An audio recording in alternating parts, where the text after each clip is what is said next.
This movie has it all. Autism, lesbian subtext, gay subtext, gender nonconformity. So take a look at this scene and watch Barbara Stanwyck. She's just become a housewife and is hosting all the husband and wives for a get-together. Let's see how she feels about it. It's such a good shot. The wives are all talking, we can see the whole thing, and we stay static. And as we watch, we see Barbara become more and more uncomfortable and less able to mask. And then... very petite, like little tiny flowers on chiffon. Chiffon? Lavender chiffon.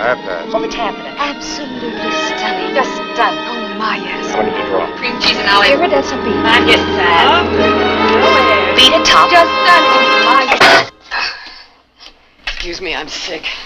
Yeah, it builds and builds until she can't take it anymore and she has to peace out. Now, as a neurodivergent king, I thought, dang, that's an excellent depiction of what that feels like. Lord knows that probably looked exactly like that at get-togethers. But then, the scene cuts into the next part where, and I'm just gonna be honest here, this might be the most this is me thing I've ever seen in a movie. Her husband wakes up and notices that she's missing from bed, and look where she is, smoking a dart by herself in complete darkness, trying to regulate after all that social interaction. I'm definitely not advocating smoking, but I do get it. I get it. Like, I just get it. And that's my way into the movie, but I want to address something from the comments on my Sylvia Scarlett video. The gist of it was that I did a trans man interpretation of the movie, and there were some people that came on and said stuff like, why isn't this just a gender non-conforming woman? Or why isn't this just a non-femme lesbian character? Or so on. And the answer is, it totally can be. The unifying thing about alienation is that a lot of alienation can feel the same. For me, I see this scene and think, that's what I feel like with neurodivergence and large groups of people sometimes, but that experience can be so many things. Most explicitly in the movie, that alienation comes from her being a gender non-conforming woman who feels closer to the guys in the room than the gals. She wants to be playing poker and talking about crime, not talking about social events and social lives. Obviously, I'm not saying that's like a biological imperative about genders, by the way. That's just kind of the point the movie's trying to make about social expectations. In other words, the inputs may be different between neurodivergence and gender nonconformity, but the outputs can feel the same in terms of feeling alienated. But the movie also hints at lesbian stuff too. Stanwyck begins the movie as an energetic newspaper advice columnist. There's been a killing and she wants to help solve it. So she writes a letter to the suspect, woman to woman, and well, just listen to this letter and the reaction, and who reacts. I write to you from the heart of one woman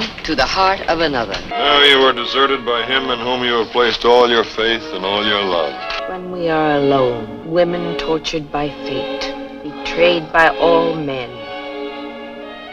Where can we turn except to the heart and understanding of another woman who knows what you're suffering? I feel for you. I suffer with you. I want to help you. Let me stand by your side in your fight for justice and compassion in a world made by men and for men. Call me, Mary Dana, and we will face the world together. Call me. Call me. Call me. Call me. Oh. I love that, and I think the movie's kind of making the same point. You have a married woman, two women best friends, maybe queer, a very femme woman with a guy pining at her with another woman next to her, and two women who, let's just say, aren't totally gender conforming for the 1950s. The movie also has the great gay actor Raymond Burr, and him and Stanwyck have kind of like a lavender affair, which is something I can't remember offhand seeing. Taken 18 years ago. You've changed a lot. And not only on the outside. What were you like then? I don't even know what I'm like now. No, not you. You knew what you were then, you know what you are now. You know yourself. And you know everything there is to know about people. Yes, there are people like us. And so I want to speak out for inclusive representation, for seeing yourself and others in things, because otherwise it leads to movie criticism like what the contemporary reviewer for the New York Times said. Quote, as for Miss Stanwyck's transition from the nice, sassy gal in the press room to a maniacal stalker, we don't believe it. Come off it, Miss Stanwyck. Keep that in your mind and ask yourself, if you're a gal, or even if you've just ever been demeaned at work and someone said something like this to you. Just a minute. You have your work to do, we have ours. Your work should be raising a family, having dinner ready for your husband when he gets home. Ladies, sound off in the comments what your reaction to that would be. I'm guessing the minimum reaction is going to be suiting up like Arnold before the last mission in Commando. Anyway, this movie's pretty great if you look at it for what it does well, which is get at the feeling of alienation, kind of for everyone, but through the lens of women and queer people most directly, I think.